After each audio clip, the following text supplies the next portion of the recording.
Time now for sports on 104.7 The Cave. Here's Ned Reynolds.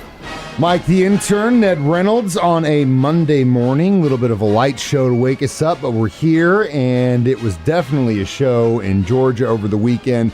Pretty crazy finish to the Masters. Your thoughts, sir? Well, tee to green, Scotty Scheffler is wearing the green jacket and deserved to be, led every single moment of that tournament.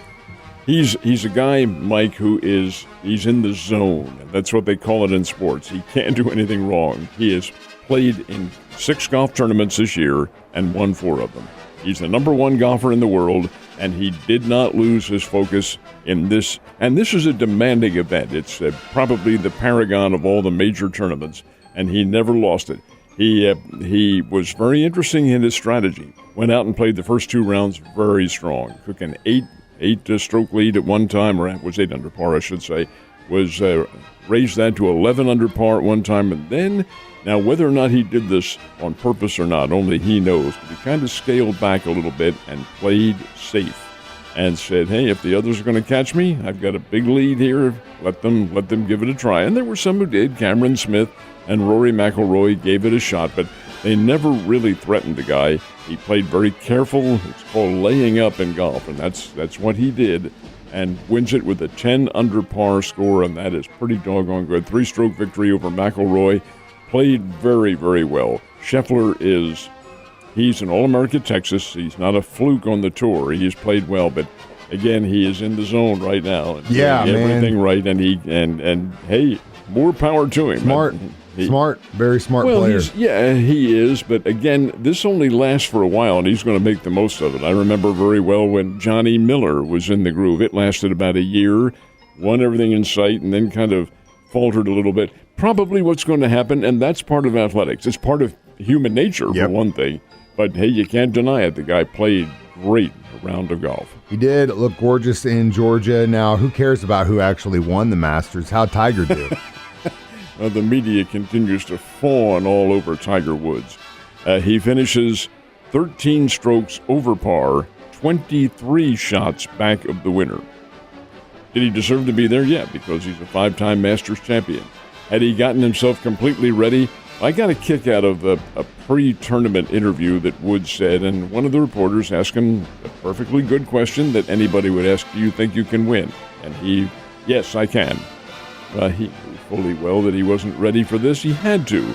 Woods is not a dumbbell. He physically went out and played the first round and was 1 under par at the end of the first 18 holes. Great. With 3 more to go. He's compromised from his auto accident of 14 months ago, number 1, but over and above that, Mike, he was not ready for the mental challenge of playing. He had played practice rounds. 9 holes Monday, 9 holes Tuesday, another 9 on Wednesday. That's not walking 18 over a period of a weekend and playing in the high level of competition that the PGA Tour is and as the Masters is. And he knows what the pressures are.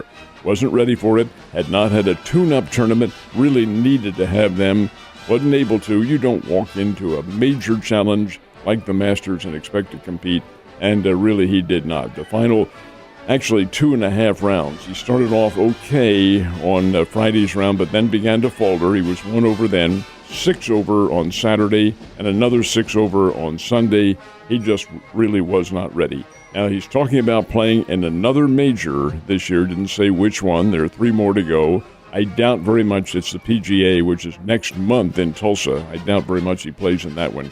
U.S. Open in June in Brookline, Massachusetts. He could play. British Open, it's possible. If he's going to play in one more, I think it would be the U.S. Open. Please, Tiger, get ready. Play in a few tournaments and get yourself mentally sharp if you are able to. I think he's doing all right, and like I said, I mean, coming back after something like that and the time frame that he did, of course, he's got the money to get the trainers and all the help he needs, but you know what? It's incredible, and that definitely is some determination you should be proud of. But all in all, that was a pretty good Masters, and I think we all got a little bit of a good nap over the weekend watching it. Last but not least, we always make a joke, everyone in on the NBA playoffs, but when all the teams start playing. Well, the actual playoffs begin later on this week and the weekend, but there is a new wrinkle to the NBA, I should say, this year. And that new wrinkle is the play-in round. This is brand new. It's never happened before. It's part of their new contract that they have, and it's really kind of a pretty good idea in a way. What they're doing is there's six teams in each conference, the East and the West, who qualify. They're automatically in, the first 6. 7 through 10 are going to play in what's called the play-in round, and that begins tomorrow. 7 plays 8, and 9 plays 10. Well, why don't they balance it like they do in the Missouri Valley Conference or something like that? Reason why they don't. They're giving 7 through 8 a second chance. Here's the way it works. 7 plays 8. The winner, he's out. He's in. He's automatically in. That winning team of that first game. The loser gets a second chance. 9 plays 10, and the loser of that one's gone. So long to the season. The winner plays the loser 2 days later, and the winner of that one goes on to the NBA playoffs as we know them. So it's giving some teams a second chance to compete. It's a pretty good idea. It's going to raise some interest. Definitely going to raise some interest, and it's following what college basketball has done for a long time. In a sense it is, but it's not one and done in this case because you get a second chance. Yeah. Like I said, everyone's in the NBA playoffs, and had a pretty good opening week for baseball, or opening weekend, if you will. How are the Missouri teams looking so far? Well, the Missouri Cardinals teams came away with actually, it's still going on. Both will play again tonight. I thought that the St. Louis Cardinals would not lose any games to the Pittsburgh Pirates in this series, certainly, and maybe not this season. Well, that ended yesterday because the Pirates came away with the victory 9-4 over the Cardinals. Steven Matz, who the Cardinals got from the New York Mets over the winter. And Matz is a very good pitcher, but he got shelled in the third inning. Pittsburgh came up with 5 runs against him, and the Pirates get the win. They play again this afternoon. Now, the Springfield Cardinals went over and watched them play in the opener on Friday night, and Mike, I've got to tell you, it was not comfortable over there at all. I know. Windy you were and cold. But the fact is, they had a pretty good crowd. Over 3,000 showed up. I was very impressed with the folks who did show up, and they stayed around, and they got a hitting show out of that. The Springfield Cardinals can hit. They've got a lot of offense. Jordan Walker, who had a home run yesterday. First of all, Cardinals took 2 out of 3 from the Northwest Arkansas Naturals. Pitching is still a little suspect, but indeed they were able to hit the ball, won 14-10 on Saturday.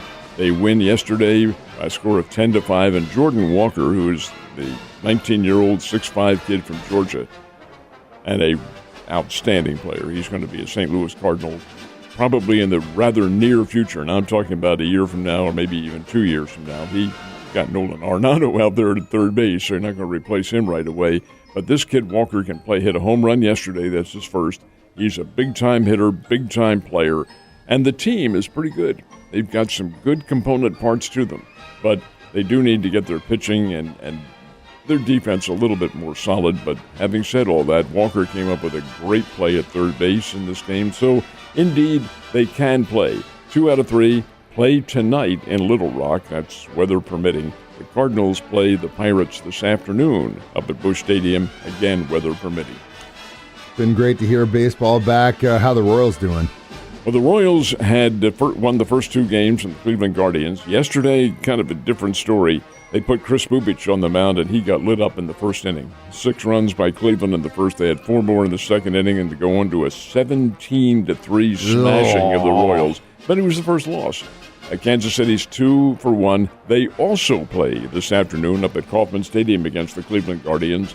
That'll be the concluding game of the series. The reason these games are Monday afternoon is each of them took Friday, both the Cardinals, St. Louis Cardinals and the Royals took Friday off to allow for opening day. So these are 4-game series, and they do conclude this afternoon. Anyway, that was not a good start for Kansas City in terms of their game yesterday, but still, they can play. This is a very, very good Kansas City Royals ball club. Contender? We'll find out, but certainly a team that's going to win their share of games. Any surprises so far in the league? I know it's early, but anything over the weekend you saw that kind of... No, it's way too early to make any kind of determination at all. These are the first games of the season, but really the Chicago White Sox, Cleveland Guardians, Royals, Minnesota Twins, these are all very solid baseball teams. They can all play. Should be a good race. So you're thinking it might be a little bit leaning towards the American League? this year. Well, in terms of power, Yeah. I'm a National League. Yeah, well, I know you are, but I'm just saying, I mean, We'll it's see. interesting to see how that pendulum swings, and it do swing. Let's talk about college baseball here for a second. How'd our Springfield college teams do? For the Bears, not very well. They were in Dallas, played nationally ranked Dallas Baptist. This is the opener of the Missouri Valley Conference season. Bears lose all 3 games, all high-scoring games, and the Bears are kind of micro view of the Springfield Cardinals because the Missouri State Bears can hit the ball. They have plenty of offense. Their pitching, very suspect. Saturday's game to Dallas Baptist, the Bears lost 17-16. Okay, yesterday the Bears have a 7-3 lead in the game and then get outscored 14-0 down the stretch, and Dallas Baptist wins it 17-7. So Dallas Baptist takes all 3 games. The Bears take off tonight, play Oral Roberts here in town tomorrow evening at Hammonds Field, and then have Evansville in for a weekend series, again a conference series.